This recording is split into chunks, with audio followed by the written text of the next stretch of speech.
لا تهدي من أحببت ولكن الله يهدي من يشاء وهو أعلم بالمهتدين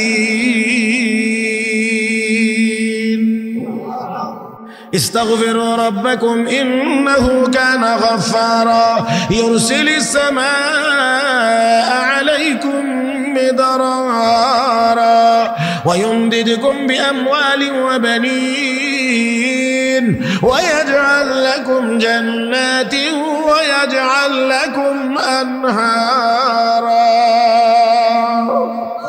أما بعد فأعوذ بالله من الشيطان الرجيم بسم الله الرحمن الرحيم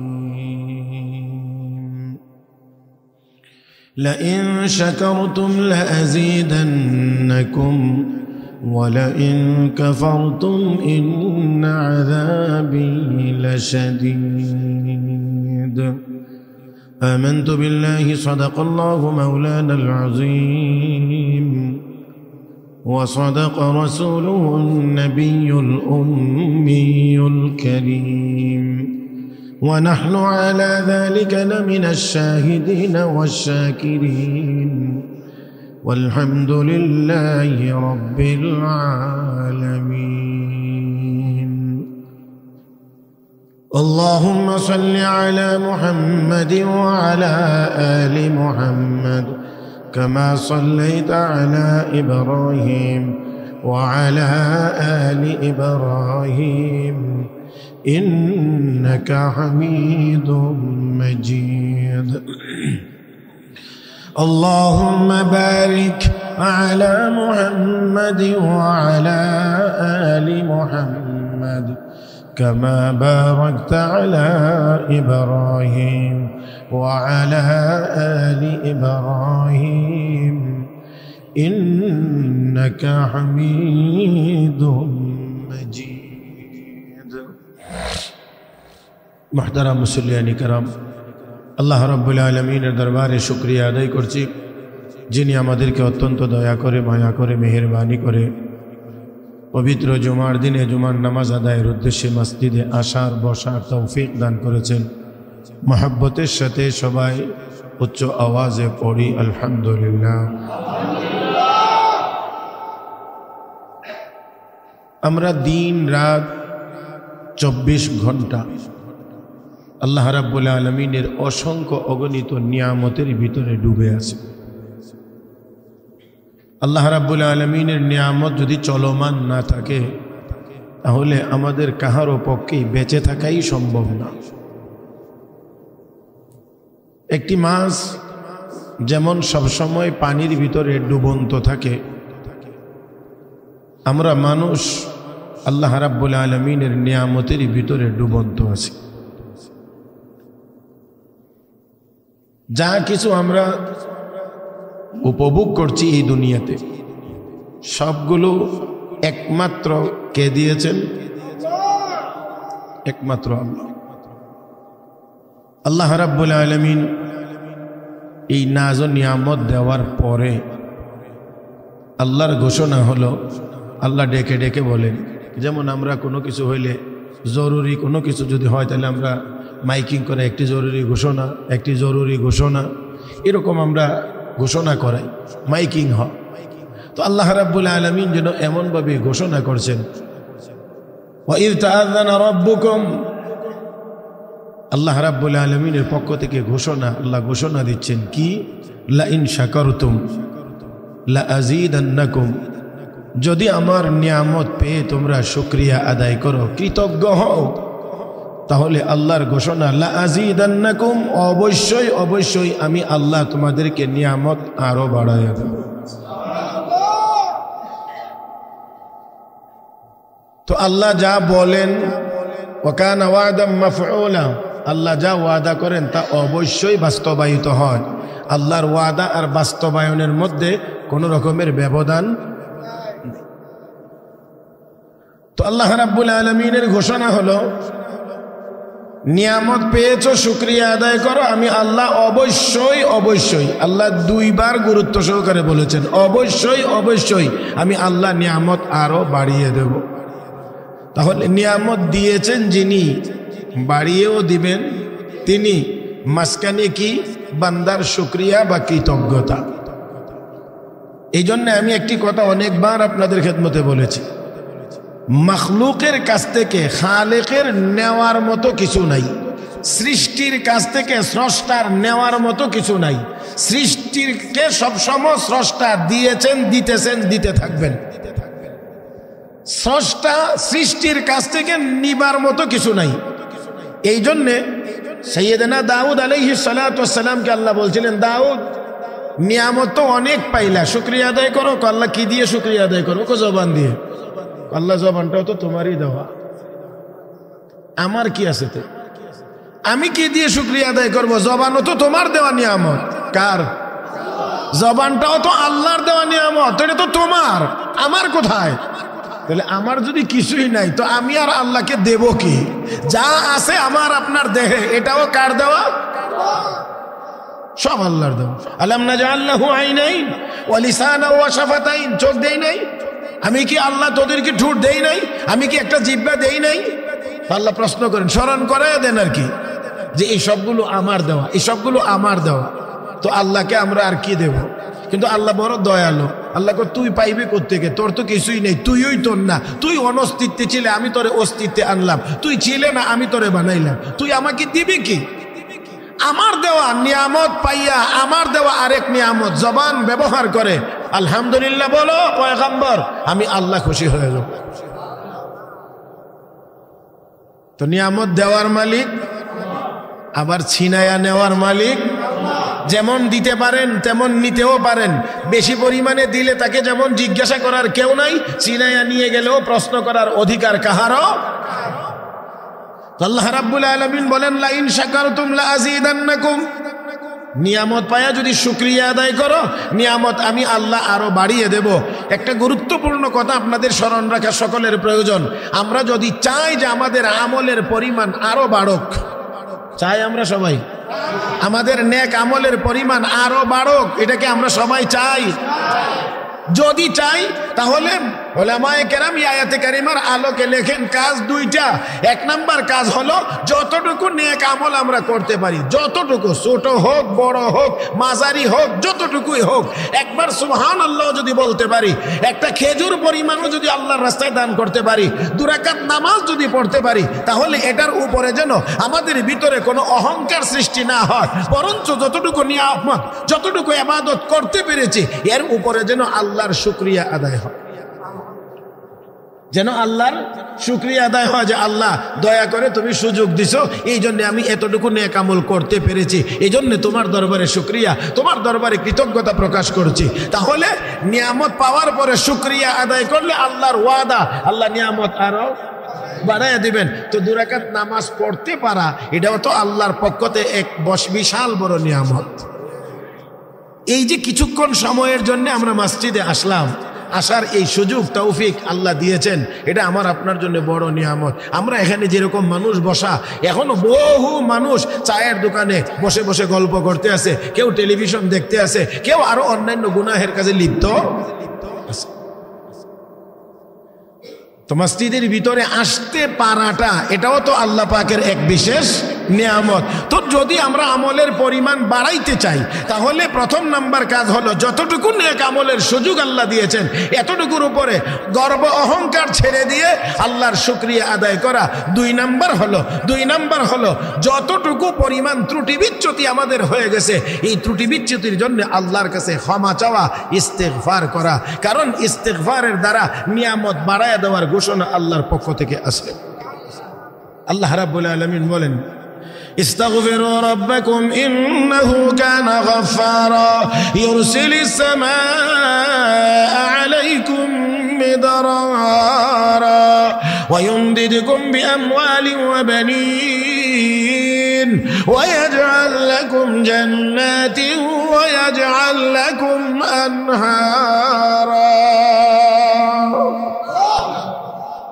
আল্লাহ রাব্বুল আলামিন এখানে ইস্তিগফারের অনেকগুলো পুরস্কারের কথা বলেছেন।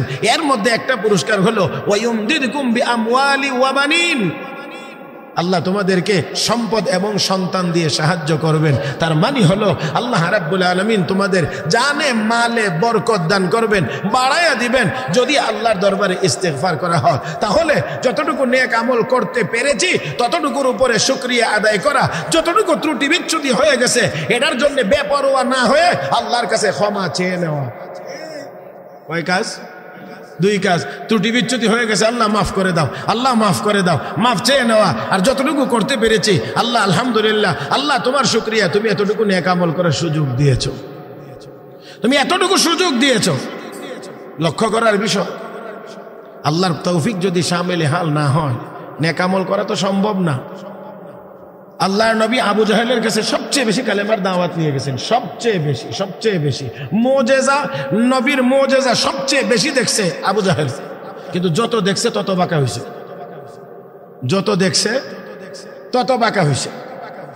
এটা কেমন ভাবে আল্লাহ বলছেন খাতাবাল্লাহু আলা কুলুবিহিম, কলবের ভিতরে আমি আল্লাহ মোহর লাগাইয়া দিছি। এটা সোজা,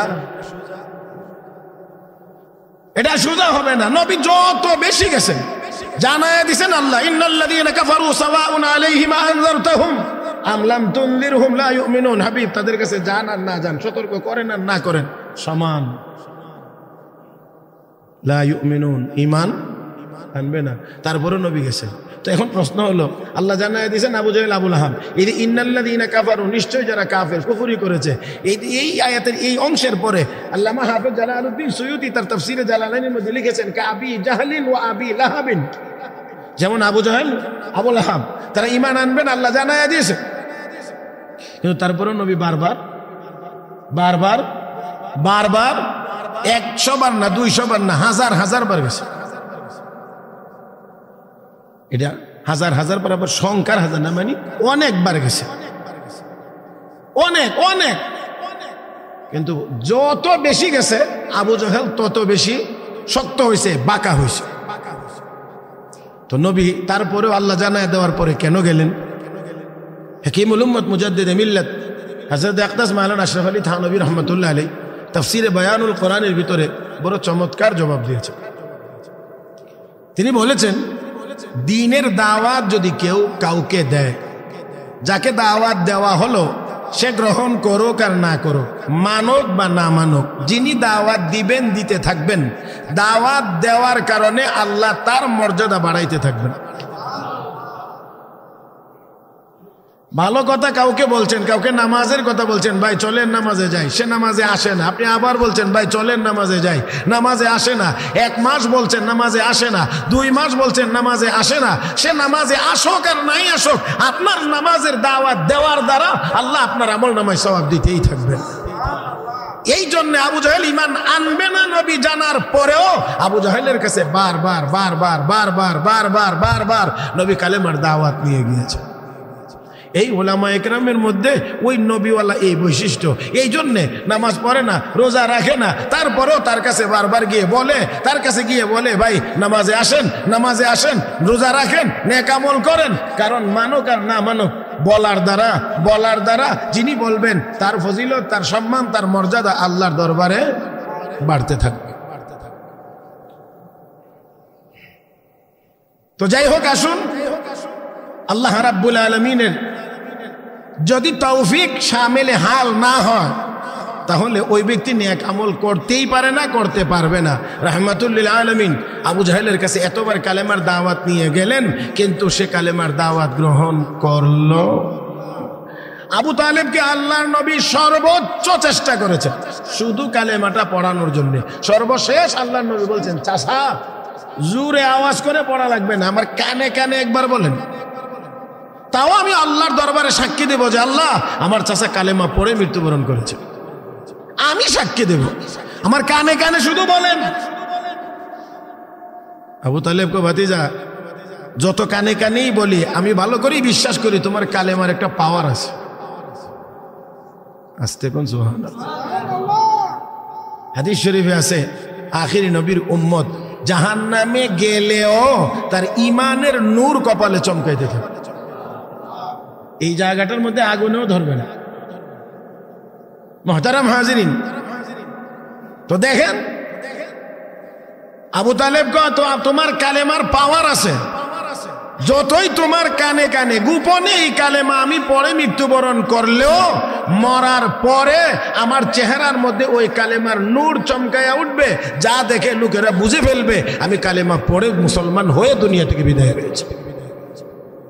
মানুষ বুঝে ফেলবে, তখনও আমাকে তারা লজ্জা দিবে যে সর্বশেষ বাপদাদার ধর্মটা ছেড়ে দিয়ে বাতিজার ধর্মটা গ্রহণ করে মারা গেছে। এই যে লোকেরা আমাকে তিরস্কার করবে, এটা আমার কাছে পছন্দ লাগছে না।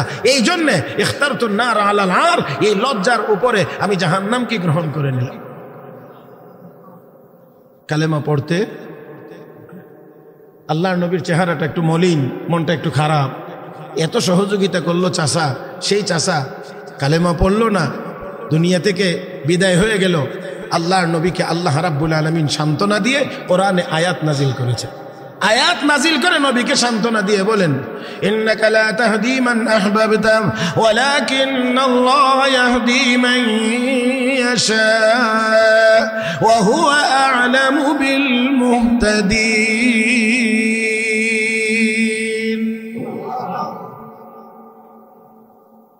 হাবিব, আপনি যাকে পছন্দ করেন, আপনি যাকে ভালোবাসেন, তাকে আপনি চাইলেই হেদায়েত দিতে, হেদায়েত আমি দেব।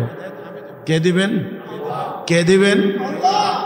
এই জন্য হযরত বেলাল দেখতে খুব সুন্দর ছিলেন তো, হ্যাঁ, কালো, কালোর মধ্যেও আমার একটা কাটিং কোটিং ভালো থাকলেও যে মনে হোক, মানে এই জন্য মানুষ বলে না যে ফেস কাটিংটা ভালো, চামড়াটা একটু কালো, কিন্তু এমনও না, মানে সৌন্দর্যের যে যা কিছু আছে আল্লাহর রহমতে কিচ্ছু নাই। এই জন্য হযরত বেলাল বলতেন, আল্লাহ যদি হেদায়েত বন্টনের দায়িত্ব দুনিয়ার কোনো মানুষের কাছে দিতেন, তা আমি বেলাল পর্যন্ত হেদায়েত এসে পৌঁছতো না। হ্যাঁ, আর বর্তমান দুনিয়ার মেম্বার চেয়ারম্যানরা যদি দিত, বলে তোমরা একটু হেদায়েত বন্টন করে দিও, তো উভয়ই ছিল না। হযরত বেলাল বলেন, দুনিয়ার কোনো মানুষের কাছে যদি আল্লাহ হেদায়েতের বন্টনের দায়িত্ব দিতেন, তাহলে আমি বেলাল পর্যন্ত হেদায়েতের ভাগ আসতো না। যেহেতু আল্লাহ নিজে বন্টন করেছেন, এই জন্য আমি বেলালের ভাগে হেদায়েতের দৌলত নসিব হয়েছে।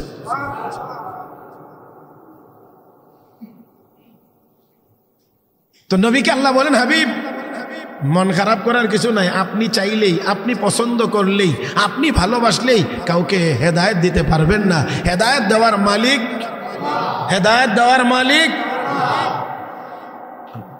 এই জন্যে হেদায়েত আল্লাহর কাছে চাওয়া। আল্লাহ আমাদেরকে এই শিক্ষা সূরা ফাতিহার ভিতরে দিয়েছে। সূরা ফাতিহার ভিতরে প্রথম আয়াতগুলোর ভিতরে আল্লাহর গুণগান, আল্লাহর প্রশংসা, আল্লাহর বরত্ব এই ঘোষণা দেওয়ার পরে গিয়ে আমরা বলি কি, ইহদিনাস সিরাতাল মুস্তাকিম, আল্লাহ আমাদেরকে সহজ সরল সঠিক পথ আমাদেরকে দেখাও। মানে যেই পথে গেলে আমরা কোথায় যাইতে পারবো? মাশাআল্লাহ, বলেন দেখি, এই যেই পথে চললে আমাদের শেষ গন্তব্য হবে কোথায়? জান্নাত। এটার নাম সিরাতে মুস্তাকিম। আল্লাহ আমাদেরকে সেই পথ দেখাও। এই জন্য আল্লাহ আমাদেরকে দোয়াটা আগেই শিখাইয়া দিয়েছেন, এই দোয়াটা আমাদেরকে শিখাইয়া দিয়েছেন, ইহদিনাস সিরাতাল মুস্তাকিম। মুহতারাম হাজিরিন, এখানে সূরাতুল ফাতিহা নামে আমরা যে সূরাটা তেলাওয়াত করি জানি, আল্লামা কাজী বাইজাবি রহমতুল্লাহি আলাইহি তাফসিরে বাইজাবি শরীফের ভিতরে এই সূরা ফাতিহার 14টা নাম তিনি উল্লেখ করেছেন। 14টা, ওটা 14টা নাম লিখেছেন সূরা ফাতিহার। এর মধ্যে একটা নাম হলো তালিমুল মাসআলা। এই সূরার এক নাম হলো তালিমুল মাসআলা, মানে চাইবার পদ্ধতি শিক্ষা দেওয়ার সূরা। এই সূরার ভিতরে আল্লাহর কাছে আমরা কেমনে চাইবো আর কি চাইবো, এটা আল্লাহ আমাকে আপনাকে শিক্ষা দিয়েছে। এই জন্য প্রথমেই চাই না, দুনিয়াতে নেতা টেতা আইলে অনেকে মঞ্চে দাঁড়ায়, আপনি আমাদের অমুক, আপনি আমাদের তমুক, আপনার বাবা ছিলেন অমুক, বিগত দিনগুলোতে আপনি এই করেছেন, এইবার এই করেছেন, সেই করেছেন, সর্বশেষ গিয়া আমরা রাস্তাটা ফাঁকা করে দেন। নাকি প্রথমেই আপনি আইসেন আমরা রাস্তাটা দিয়ে যান না, এর আগে কিছু বলতে হয়। তো এই শিক্ষাটা কিছু চাওয়ার আগে তার গুণগান গাইতে হয়, কিছু প্রশংসা করতে হয়। মুহতারাম হাজিরিন, আল্লাহ রাব্বুল আলামিন আমাদেরকে এই সূরার ভিতরে চাওয়াটা শিক্ষা দিয়েছেন। প্রথমেই আল্লাহ বলেন, আলহামদুলিল্লাহি রাব্বিল আলামিন, সমস্ত প্রশংসা কার? আর রহমানির রহিম, যিনি রহমান যিনি রহিম। মালিক ইয়াউমিদ্দিন, যিনি কিয়ামত দিবসের মালিক। কে তিনি? কে তিনি? তারপরে গিয়ে কি বলি? ইয়াকা না'বুদু, আল্লাহ আমরা তোমারই গোলামি করি। যেমন নেতারে কই, নেতা গত ইলেকশনেও মাঠে ছিলাম, এবারে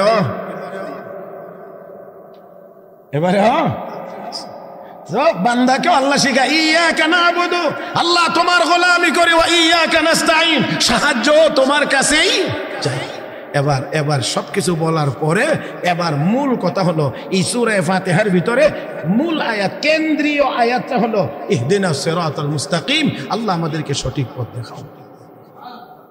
এটা হলো এই সূরার মূল জায়গা এবং কেন্দ্রীয় আয়াতটা হলো এই আয়াত। মুহতারাম হাজিরিন, এখানে অনেক কথা যাক, এজন্য এই সূরাটাকে আল্লাহ রাব্বুল আলামিন বড় পছন্দ করেন বলে আল্লাহ রাব্বুল আলামিন বলেন ইন্নী কাসসামতু সালাতা বাইনি ওয়া বাইনা আবদি নিসফাইন। এই সূরা ফাতিহা আমি আর আমার বান্দার মধ্যে ভাগাভাগি করে নিয়েছি। বান্দা যখন বলে আলহামদুলিল্লাহি রাব্বিল আলামিন, আল্লাহ রাব্বুল আলামিন তখন জবাব দিয়ে বলেন হামিদানি আবদি, আমার বান্দা আমার প্রশংসা করেছে। আল্লাহু আকবার করুন। তাহলে বোঝা গেল আমরা যে তিলাওয়াত করি শুধু তেলাওয়াত না, তেলাওয়াতের জবাব কে দেন? বান্দা যখন বলেন আর রহমানির রহিম, তখন আল্লাহ বলেন আসনা আলাইয়া আবদি, আমার বান্দা আমার গুণকীর্তন করেছে। যখন বান্দা বলে মালিক ইয়াউমিদ্দিন, কিয়ামত দিবসের মালিক, তখন আল্লাহ বলেন মাজ্জাদানি আবদি, আমার বান্দা আমার বরত্ব ঘোষণা দিয়েছে। যখন এই এতটুকু বলার পরে গিয়ে যখন বান্দা বলে ইয়াকা না'বুদু ওয়া ইয়াকা নাস্তাঈন, তখন আল্লাহ বলেন হাযা বাইনি ওয়া বাইনা আবদি, এটা আমার আর আমার বান্দার মাঝখানে 50-50, অর্ধেকটা আমার অর্ধেকটা বান্দার। ওয়ালি আবদি মা সাআল, আর আমার বান্দা যা চাইছে আমি আল্লাহ তাকে তা দান করব।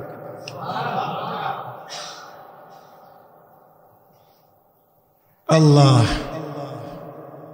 মুহতারাম হাজিরিন, তো দেখেন এই নামাজের ভিতরে কার সাথে কথা হয়? কথাটা কার সাথে হয়? আল্লাহর সাথে। এটা সবাই উপলব্ধি করতে পারে না, পারবেও না, কারণ এতটুকু উপরে যাওয়ার সুযোগ ক্ষমতা আমাদের এখনো হয় নাই।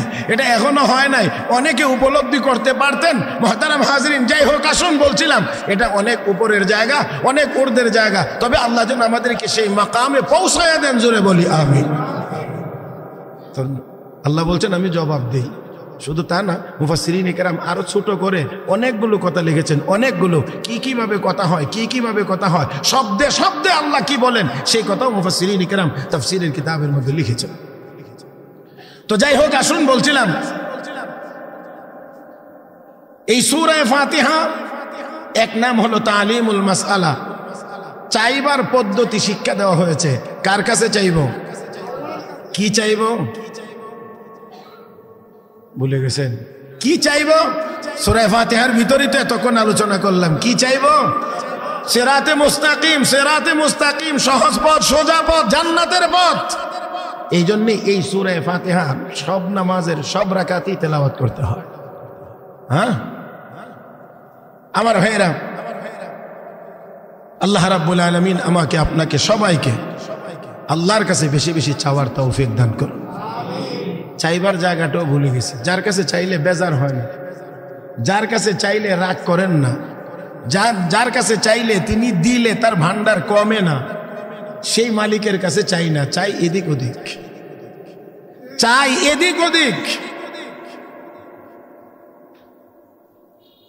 যে যতটুকু মালিকের কাছে যাইতে পেরেছে সে ততটুকু বেশি চেয়ে নিতে পেরেছে। তো দুনিয়াতেও আমরা দেখি যে নেতার যত বেশি কাছে থাকে সে তত বেশি নিয়ে নিতে পারে। অন্যরা বললে অল্প দেয়, কাছের লোক বললে বেশি দেয়। হযরত সাদ ইবনে আবি ওয়াক্কাস রাদিয়াল্লাহু তাআলা আনহু 30,000 সৈনিক নিয়ে 30,000 সৈনিক নিয়ে নদীর কিনারায় হাজির। নৌযান সব প্রত্যাহার করা হয়েছে। নদী পার হবেন কেমন করে? তিনি নির্দেশ দিলেন সবাই 2 রাকাত নামাজ পড়ো। সবাই 2 রাকাত নামাজ পড়লেন। কারণ যে কোনো সমস্যার সম্মুখীন হলে সাহায্য চাইবো কোথায়? কার কাছে? আল্লাহর কাছে। আর এই সাহায্য চাওয়ার মাধ্যম হলো নামাজ। আল্লাহ রাব্বুল আলামিন নির্দেশ দিয়ে বলেন, ইয়া আইয়ুহাল্লাযীনা আমানু ইসতাঈনু বিস-সাবরি ওয়াস-সালাহ ইন্নাল্লাহা মা'আস সাবিরিন।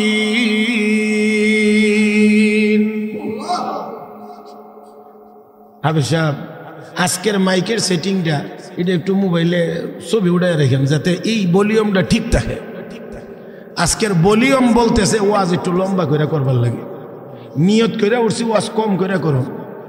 হ্যাঁ ঠিক আছে, মানে একেবারে মহা ঠিক।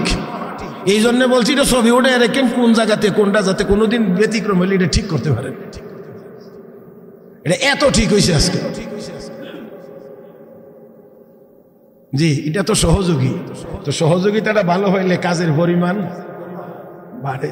আর হেল্পার যদি খারাপ হয় তো ড্রাইভার বেশি সুবিধা মতো গাড়ি চালাইতে পারে না। আলহামদুলিল্লাহ। তো যাই হোক, চাওয়ার জায়গা তো আল্লাহর দরবার, যেখানে চাইলে কোনো বেজার হয় না, রাগ করেন না, দিতে অসুবিধা হয় না, দিলে কমে না। হযরত সাদ ইবনে আবি ওয়াক্কাস বললেন, নামাজে দাঁড়িয়ে যাও। সবাই নামাজে দাঁড়াইলেন। অতঃপর হযরত সাদ ইবনে আবি ওয়াক্কাস নামাজ শেষ করে আল্লাহর কাছে দোয়া শুরু করলেন, কান্নাকাটি করে শুরু করলেন, আল্লাহ, নদী পার হওয়ার তো কোনো ব্যবস্থা আমাদের কাছে নাই, তবে তুমি চাইলে কোনো কিছু ছাড়াও নদী পার করে দিতে অসম্ভব, আল্লাহর পক্ষে অসম্ভব। আল্লাহ তুমি চাইলে ব্যবস্থা আছে। আল্লাহ কেমনে করবেন এটা আল্লাহটা ভালো জানেন। আল্লাহ কিভাবে করতে পারেন। হযরত সাদ ইবনে আবি ওয়াক্কাস আল্লাহর কাছে কান্নাকাটি করলেন, দোয়া করলেন। ও মুসলমান, হযরত সাদ ইবনে আবি ওয়াক্কাস দোয়া করার পরে এবার তিনি সকলের সামনে, হযরত সাদ ইবনে আবি ওয়াক্কাস সেনাপতি, সকলের সামনে 30,000 সৈনিক ওনার পিছনে। রাতের অন্ধকারে খরস্রোতা দাজলা নদীতে যুদ্ধের ঘোড়াটা নিয়ে নেমে যাচ্ছে। নেতা পিছনে না আগে? হ্যাঁ, আগেই ঘোষণা দিয়েছেন। হযরত সাদ ইবনে আবি ওয়াক্কাস আগেই ঘোষণা দিয়ে বলছেন, আজকে তোমাদের সাথে পরামর্শ করে আমি সিদ্ধান্ত নেব না, আমার সিদ্ধান্তটা জানাইয়া দেব। আমার সিদ্ধান্তের সাথে কে কে একমত হতে পারো? কি সিদ্ধান্ত? আমি আমার যুদ্ধের ঘোড়াটা নিয়ে নদীতে নামতে চাই, আমার পিছনে কে কে নামতে পারো? হযরত সাদ ইবনে আবি ওয়াক্কাসকে জিজ্ঞাসা করা হয়েছিল, এত সাহস আপনি কেমন করে করলেন? 30,000 মানুষ নিয়ে নদীতে ঝাঁপ দিবেন যে এই ঘোড়া সহকারে, এই সাহস আপনার কেমন করে হলো? আমি একবার এই সিদ্ধান্ত নেওয়ার আগে সকলের চেহারার দিকে তাকায় রয়েছি, সকলের চেহারা আমি একবার জরিপ করে দেখেছি, একটা চেহারার মধ্যেও গুনাহের কোনো কালো দাগ দেখা যায় না। আমার বিশ্বাস হয়ে গিয়েছে যে এই চেহারাগুলোতে গুনাহের কোনো কালো দাগ নাই, নদীর পানি তাদেরকে গ্রাস করতে পারে না।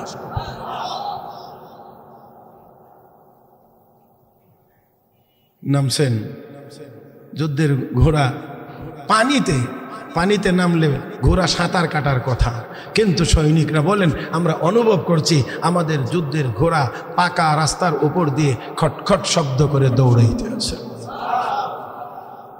কে পারেন? কে পারেন? তো চাইব কার কাছে? আমি অনেক দূর চলে গেছি, ওইখানে থেকে ঘুরে আসতে আসতে ঘড়ির কাঁটা আমাকে অবশ্যই ওভারটেক করে ফেলবে।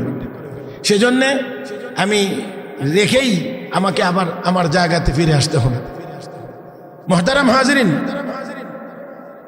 তো ইবাদতের পরিমাণ যদি বাড়াইতে হয় তাহলে শুকরিয়া আদায় করতে হবে, আর বেশি পরিমাণে ইস্তিগফার করতে হবে। ইস্তিগফারের দ্বারা আল্লাহ নিয়ামত বাড়ায়া দেন, শুকরিয়ার দ্বারা আল্লাহ রাব্বুল আলামিন নিয়ামতের পরিমাণ আরো বাড়ায়া দেন, আরো বাড়ায়া দেন। এজন্য রবের ঘোষণা হলো, লাইন শাকারতুম লাযিদান্নাকুম, হে বান্দা বান্দি, যদি আমার নিয়ামত পেয়ে শুকরিয়া আদায় করো তাহলে আমি আল্লাহ ঘোষণা দিলাম অবশ্যই অবশ্যই আমি নিয়ামত আরো বাড়ায়া দেব, আরো বাড়ায়া দেব, আরো বাড়ায়া দেব। এবার নিয়ামতের যদি বৃদ্ধি চান, নাজ নিয়ামতের পরিমাণ বাড়ুক, তাহলে অবশ্যই যতটুকু পেয়েছেন ততটুকুর উপরে শুকরিয়া আদায় করতে হবে। যতটুকু ত্রুটি হয়েছে সেই জন্য আল্লাহর দরবারে ক্ষমা চাইতে হবে। আল্লাহ রাব্বুল আলামিন বান্দার কাছে চান তো এটাই, বান্দা আল্লাহর কথা বলবে, আল্লাহর গুণগান গাইবে, আল্লাহর প্রশংসা করবে, আল্লাহর সামনে মাথা নত করবে, আল্লাহ রাব্বুল আলামিনের দরবারে নিজেকে ছোট বলে জাহির করবে, আল্লাহকে বড় বলে প্রকাশ করবে। এটাই তো আল্লাহ চান, আর তো কিছুই আমাদের কাছে দেওয়ার মতো নেই। তারপরে আল্লাহ রাব্বুল আলামিন পরের অংশে গিয়ে বলেন ওয়ালা ইন কাফারতুম, নিয়ামত পেয়ে যদি শুকরিয়া আদায় না করো, অকৃতজ্ঞ হও। যেমন আমাদের অনেকেরই এই বদ অভ্যাস, অনেক কিছু থাকার পরেও যদি জিজ্ঞেস করা হয় তো বেশি সুবিধা না, বেশি ভালো না, এরকম একটা রেওয়াজ হয়ে গেছে। এই জন্য আমি একদিন মনে হয় বলছিলাম যে ভালো বেচা কেনা হয়েছে, ভালো ব্যবসা হয়েছে, তারপরে যদি জিজ্ঞেস করি ভাই এবার ঈদে কেমন বেচা কেনা হলো, না তেমন সুবিধা না যেমন মনে করছিল, এমন না। আর যদি আরব দেশে যান, সৌদি আরবে যান, তো গিয়ে দোকানদারকে জিজ্ঞেস করুন ভাই কাইফাল হাল ইয়া আখি, ও ভাই কেমন আছেন, আলহামদুলিল্লাহ আলহামদুলিল্লাহ আলহামদুলিল্লাহ। তাদের কথার ভিতরে ইনশাআল্লাহ মাশাআল্লাহ আলহামদুলিল্লাহ আস্তাগফিরুল্লাহ লা হাওলা ওয়ালা কুওয়াতা, যদি খারাপ আচরণ করে রাগান্বিত হয়, গালিও দেয়, পাল্টা গালি না দেখো লা হাওলা ওয়ালা কুওয়াতা ইল্লা বিল্লাহ আস্তাগফিরুল্লাহ। রাগ যদি ওঠে, রাগের সময় তারা আস্তাগফিরুল্লাহ পড়ে, রাগের সময় লা হাওলা ওয়ালা কুওয়াতা ইল্লা বিল্লাহ পড়ে। আর আমাদের দেশে এতটুকু বাচ্চা 5 বছর বয়স হয়েছে, সে যদি একটু রাগ করে, যেই শব্দ উচ্চারণ করে, এই শব্দগুলো আমাদের মতো এত বেআমল মানুষ শুনতে প্রস্তুত না। আমি এই শব্দ উচ্চারণ তো করা কল্পনাও করা যায় না। এটা আপনারা অবশ্যই বুঝতে পেরেছেন যে কি কি শব্দ উচ্চারিত হয় এই অবুঝ বাচ্চাদের মুখ থেকে। এই বাচ্চাগুলো এই শব্দ পাইলো কোথায়? নিশ্চয়ই আমরা মুরব্বীর কাছ থেকে শুনছে।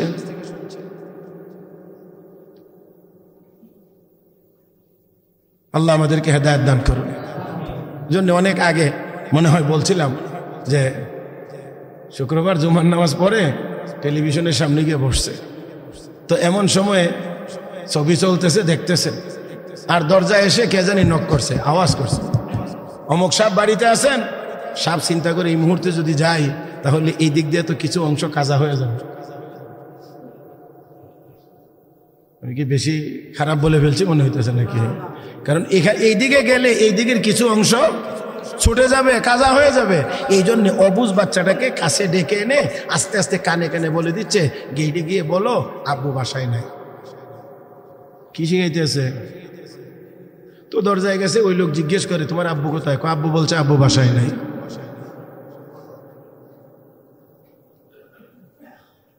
এই তো আমাদের তালিম, এই তো আমাদের দেওয়া শিক্ষা। তো এই ছেলে বড় হয়ে কি বলবে? জি, যা শিখাই দিলেন তাই তো বলবে। তো আরেকদিন আপনার সাথে এটাই বলবে। সে যখন আর একটু বড় হবে তখন আপনার সাথে ঘুরায়া এটাই বলবে। যখন আপনি ফোন করবেন কোথায়, তো আপনার পাশে থাকার পরেও সে বলবে আমি তো এখন চিটাগাং আছি আব্বু। এটা আপনাকে পেতেই হবে। আল্লাহ পাক আমাদের সবাইকে হেদায়েত নসিব করুন। আমরা যেন আমাদের সন্তানদেরকে সঠিক শিক্ষা দিতে পারি, সেই তৌফিক যেন আল্লাহ আমাদেরকে দান করেন। আমরা যেন সঠিকটা শিখাইতে পারি, সত্য কথা বলা যেন শিখাইতে পারি, মিথ্যার আশ্রয় যেন আমরা না নেই। আল্লাহ যেন আমাদেরকে হেফাজত করেন, বলি আমিন। তো মুহতারাম হাজিরিন, আমি আয়াত তেলাওয়াত করেছিলাম। আমার টার্গেট ছিল আজকে বয়ান আরেকটু কম হবে, তারপরেও আমি কথা বলতে গিয়ে এই জায়গা পর্যন্ত চলে এসেছি। নিয়ামত পাইয়া আমরা অহংকারী না হয়ে আল্লাহর কৃতজ্ঞতা যেন প্রকাশ করি, তাহলে নিয়ামতের পরিমাণ কমবে না বাড়বে? বাড়বে, বাড়বে। এই জন্যে যতটুকু নামাজ পড়তে পারি, যতটুকু তেলাওয়াত করতে পেরেছি, যতটুকু জিকির করতে পেরেছি, যতটুকু দরুদ শরীফ পড়তে পেরেছি, এর উপরে অহংকার নয়, আল্লাহর দরবারে শুকরিয়া আদায় করা। আর আমল করতে গিয়ে যতটুকু ত্রুটি হয়েছে সেই জন্যে আল্লাহর কাছে ইস্তেগফার করা। সর্বশেষ সাইয়েদনা হযরত সুলাইমান আলাইহিস সালাতু ওয়াস সালামের একটি দোয়া আল্লাহ কোরআনে উল্লেখ করেছেন। এই দোয়াটা আল্লাহর কাছে পছন্দ হয়েছে, এই জন্যে আল্লাহ এই দোয়াটা আমাদের জন্য কোরআনে আয়াত আকারে আল্লাহ নাজিল করেছেন। সাইয়েদনা সুলাইমান আলাইহিস সালাম দোয়া করতেন, রব্বি আউজিনি আন আশকুরা নি'মাতাকা আল্লাতী আন'আমতা আলাইয়া ওয়া আলা ওয়ালিদাই ওয়া আন আ'মালা সালিহান তারদাহ ওয়া আদখিলনি বিরহমাতিকা ফি ইবাদিকা الصالحين। আল্লাহ আমাকে আমার পিতামাতাকে যে নিয়ামত দিয়েছো, এই নিয়ামতের শুকরিয়া আদায় করার তৌফিক আমাকে দাও। তাহলে শুকরিয়া আদায় করার জন্যও আল্লাহর কাছে তৌফিক কামনা করেছেন পয়গম্বর হওয়ার পরেও। আল্লাহ আমাকে আমার পিতামাতাকে যে নিয়ামত দিয়েছো, নিয়ামতের শুকরিয়া আদায় করার তৌফিক দাও। আর ওয়া আন আ'মালা সালিহান তারদা, এমন নেক আমল করার তৌফিক দাও যেই নেক আমলের উপরে তুমি সন্তুষ্ট। ওয়া আদখিলনি বিরহমাতিকা ফি ইবাদিকাস সালিহিন, হে আল্লাহ তোমার রহমতের দ্বারা আমাকে তোমার নেককার বান্দাদের অন্তর্ভুক্ত করে দাও, অর্থাৎ তোমার দয়ার মাধ্যমে আমাকে জান্নাতের মালিক বানায়া। আল্লাহ রাব্বুল আলামিন আমাদের সবাইকে কৃত নেক আমলের উপরে আল্লাহ শুকরিয়া আদায় করার আর কৃত ত্রুটি বিচ্যুতির উপরে আল্লাহর কাছে ইস্তিগফার করার, বেশি বেশি ইস্তিগফার করার তৌফিক আমাদের সবাইকে দান করুন। আমিন ইয়া রাব্বাল আলামিন। সুবহানাকাল্লাহুম্মা বিহামদিক আশহাদু আল লা ইলাহা ইল্লা আনতা আস্তাগফিরুকা ওয়া আতুবু ইলাইক ওয়া আখিরু দাওয়ানা আনিল হামদুলিল্লাহি রাব্বিল